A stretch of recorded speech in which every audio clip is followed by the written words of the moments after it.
Salut Maxime, Est-ce que salut vous nous Aurélie. entendez? Salut. Ah là là, c'est magique. Bon alors comment c'était ce débat? Comment est-ce que voilà, qu'est-ce que vous avez ressenti? Qu'est-ce que vous en avez pensé?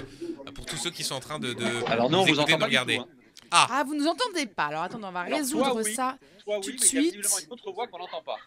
Alors on est deux pour le Skype. Donc normalement, tu dois entendre Benjamin et tu dois m'entendre moi, Marie-Pierre. Alors Marie-Pierre, oui, mais Benjamin, non. Et ben alors, Mais bah, c'est pas grave, c'est moi qui parle Voilà. en attendant qu'on trouve une solution à notre petit problème technique. Alors ce débat, qu'est-ce que vous en avez pensé? D'abord, est-ce que vous trouvez qu'il y a quelqu'un qui sort vainqueur? Est-ce que pour vous c'est Jean-Luc Mélenchon qui a gagné? Ou c'est Éric Zemmour? Comment vous sentez les choses tous les deux? Aurélie, débrouille-toi avec ça. Non, mais Allez, c'est la question cadeau. c'est pas à nous de dire ça.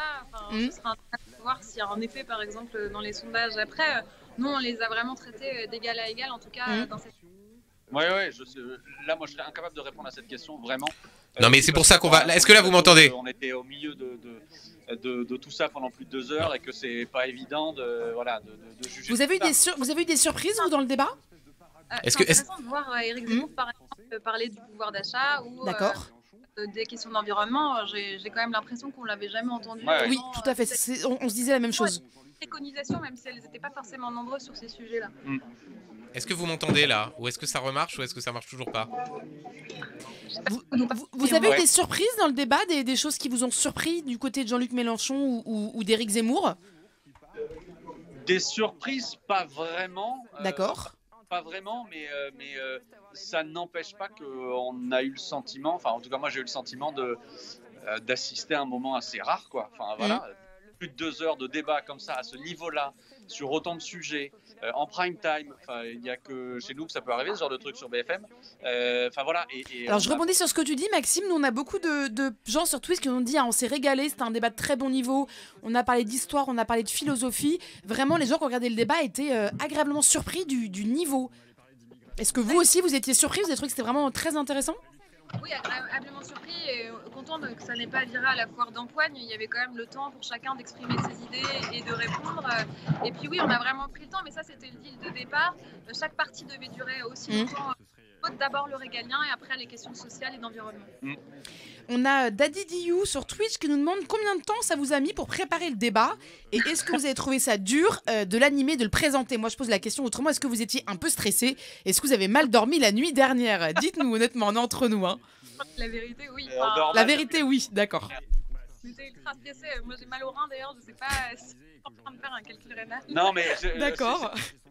apprendre pour préparer un débat comme ça. En réalité, ça fait des jours et des jours qu'Aurélie et moi, on se note sur nos... Enfin, en l'occurrence, moi, c'est sur mon téléphone, où je prends plein de notes sur 1000 sujets, de trucs à vérifier, de trucs à savoir, etc. Ce qui est plus pour nous rassurer en réalité, parce que c'est à eux de répondre. Nous, on était là pour cadrer les choses. On a fait ce qu'on a pu pour cadrer, et je pense qu'on l'a plutôt bien fait. Enfin voilà, on a essayé de faire ce qu'on pouvait, tout en les laissant débattre, tout en les laissant vivre le débat, même quand c'était chaud, même quand c'était tendu, il fallait laisser vivre ça. Et c'était ça qu'on avait en tête. Et toute la préparation avant, elle est là un peu pour nous rassurer plus qu'autre chose, quoi. Ça nous a rassurés, mais en fait on l'a pas vraiment utilisé. Mais le but c'est ça, il faut savoir s'effacer dans un débat et on était plus dans la distribution de parole, veiller à ce que chacun ait le temps de répondre et qu'on ne s'éloigne pas des sujets qu'on avait prévus. Je vole le micro de ma consoeur, c'est Benjamin Duhamel qui parle. Est-ce que vous m'entendez? Oui, Oui, on Benjamin, on t'entend t'entend. Bon, c'était génial déjà. Moi, je me suis régalé. Voilà, donc c'est une petite auto-congratulation. Enfin, non, congratulations parce que c'est pour vous. Franchement, c'était super. Vous êtes habitué à faire des émissions politiques, des interviews par rapport à, je sais pas, le Face à BFM avec Marine Le Pen ou toi, Aurélie, les interviews politiques que tu as pu faire. Voilà, qu'est-ce qui changeait cette fois? Est-ce que Éric Zemmour, vous aviez eu l'impression d'avoir un candidat en face de vous? Est-ce que vous sentez encore qu'il est dans une forme d'entre-deux, d'ambiguïté? Attends, tu nous fais un coup à la Benjamin Duhamel, là, tu poses 6 questions. Ouais, exactement. Et c'est assumé parce que je sais que j'ai pas beaucoup de temps et que vous allez avoir envie d'aller dormir après. Non, mais on va répondre aux questions. Moi, je pense que par rapport à Face à BFM, par exemple, par rapport à une interview classique, c'est assez différent. Le rôle est assez différent parce que dans une interview classique, toute la préparation que tu peux avoir sur le fond, elle va vraiment te servir pour apporter la contradiction. C'est à toi d'apporter la contradiction. Alors que là, c'est laisser vivre le débat. Voilà, là, ton rôle, notre rôle, c'était plus dans l'animation du débat, dans le fait que ça Est-ce que reste... c'est frustrant ça de laisser vivre le débat? Il y a des moments où vous avez eu un peu envie de dire oulala, je vais mettre mon petit grain de sel, Là, ils ont dit une bêtise. Est-ce que c'est un peu frustrant de les laisser parler seulement entre guillemets tous les deux malgré le fact-checking et votre présence sur le plateau? Non, mais c'est notre rôle aussi. Enfin, s'il y a une énormité qui est dite, de la relever. Et ensuite, il y avait en effet tout le travail de fact-checking d'Amélie Rosic, d'ailleurs, enfin, et une dizaine de journalistes de BFM TV. On tient d'ailleurs à saluer la qualité du travail qu'ils ont fait pendant toute l'émission. C'était pas facile.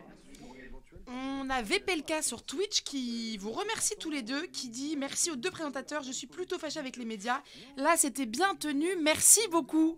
Ah bah merci à lui. Ouais. Ça fait plaisir hein, les compliments, on peut les prendre aussi. Ah ouais, hein. Et donc c'est ma dernière question. Éric Zemmour, c'était le candidat ou c'était le polémiste ce soir? Sur le plateau, de la façon dont vous l'avez senti?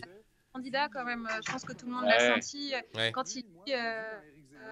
en gros, il sous-entend qu'il faut un candidat pour répondre à toutes les inquiétudes que lui soulève, qu'il n'y en a pas d'autre que lui et qu'il défend cette vision-là. Je pense qu'en fait, l'équation, elle est toute simple.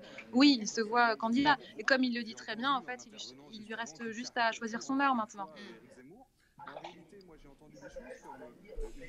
Merci beaucoup, merci à vous deux. Aurélie, on espère que tu n'auras pas de calcul rénal demain matin. Voilà, on croise les doigts.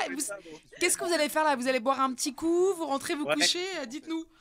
Là, on a le droit de boire un coup là. D'accord, ok, on va peut-être aller boire un coup nous aussi. Bonne soirée, bravo. Bonne soirée, bravo. On vous attend pour boire un coup. Ça marche, à très vite, merci encore.